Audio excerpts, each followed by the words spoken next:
నేను వచ్చి ఒక కంప్లైంట్ ఇవ్వాలి, మీరు ఉండండి అంటే ఏసీపీ గారు రమ్మన్న మీదట, అపాయింట్మెంట్ ఇచ్చిన మీదట వారు పోలీస్ స్టేషన్కి వెళ్ళినారు.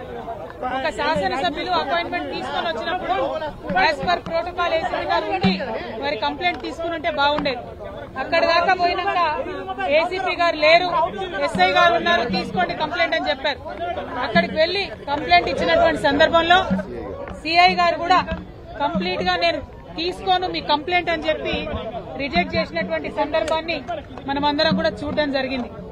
మరి ఆ సందర్భంలో ఖచ్చితంగా నేను ఒక శాసనసభ్యుడిగా ఇది ప్రజాస్వామ్యంలో మా హక్కు, నాకుండే గ్రీవెన్స్ ని మీరు నోట్ చేసుకోవాలి, పోలీస్ స్టేషన్ లో తీసుకోవాలి మా కంప్లైంట్ అని గౌరవ శాసనసభ్యులు పాడి కౌశిక్ రెడ్డి గారు ప్రశ్నించడం జరిగింది.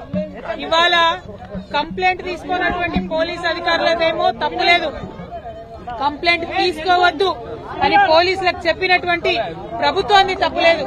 కానీ తిరిగి మళ్లీ మా శాసనసభ్యులు కౌశిక్ రెడ్డి గారి మీద కేసు పెట్టడం అన్నది చాలా దారుణం.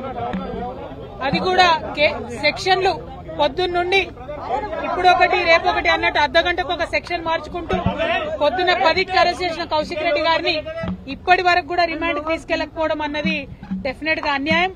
కేవలం 5 తర్వాత కోర్టులు మూసేసిన తర్వాత మా శాసనసభ్యుల్ని మరి కంపల్సరీ డిటెన్షన్ లో పెట్టాలనే ఉద్దేశంతో అరెస్ట్ చేసి ఒక్క రోజన్నా జైల్లో పెట్టాలన్న ఉద్దేశంతో ఈ జాప్యం చేస్తున్నారు ప్రభుత్వం అని చెప్పి మేము భావిస్తా ఉన్నాం. మరి వారిని చూడడానికి వెళ్లిన మా సీనియర్ శాసనసభ్యులందరినీ కూడా ఇవాళ జగదీశ్వర్ రెడ్డి గారిని కావచ్చు, హరీష్ అన్నన్ కావచ్చు, మరి ఇంకా చాలా మంది శాసనసభ్యులు, వివేకన్న గారు, అట్లానే మా సంజయ్ అందరినీ కూడా అరెస్ట్ చేయడం చాలా దారుణం. మేము ఇవాళ ఖండిస్తా ఉన్నాం. ఇందిరమ్మ రాజ్యం అంటే ఎమర్జెన్సీ రాజ్యాన్ని కల్పించేటట్టుగా ఉంది. ఇందిరమ్మ రాజ్యం కాదు, ఇవాళ పోలీస్ రాజ్యం నడుస్తా ఉంది తెలంగాణలో. అరెస్టులు, ఎమ్మెల్యేలను అరెస్టు చేయడం, కంప్లైంట్ చేయడానికి వచ్చినటువంటి వ్యక్తుల దగ్గర కంప్లైంట్ తీసుకునేటటువంటి ధైర్యం లేనటువంటి ప్రభుత్వం ఉల్టా మళ్ళా ఎమ్మెల్యేల మీద కేసులు పెట్టడం అంటే ఇది చాలా అన్యాయం. తెలంగాణ సమాజం ఎప్పుడు కూడా అణచివేతను ఎక్కువ రోజులు భరించదు.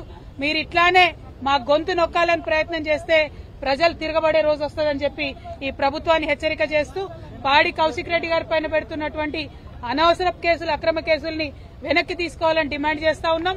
ప్రివెంటివ్ అరెస్ట్ చేసినటువంటి మా బీఆర్ఎస్ ఎమ్మెల్యేలందరినీ కూడా తక్షణమే రిలీజ్ చేయాలని కూడా డిమాండ్ చేస్తా ఉన్నాం. జై తెలంగాణ, జై తెలంగాణ, కేసీఆర్ గారి నాయకత్వం. అసలైన తొలి వెలుగు. ఫాలో వాట్సాప్ @తొలి వెలుగు official.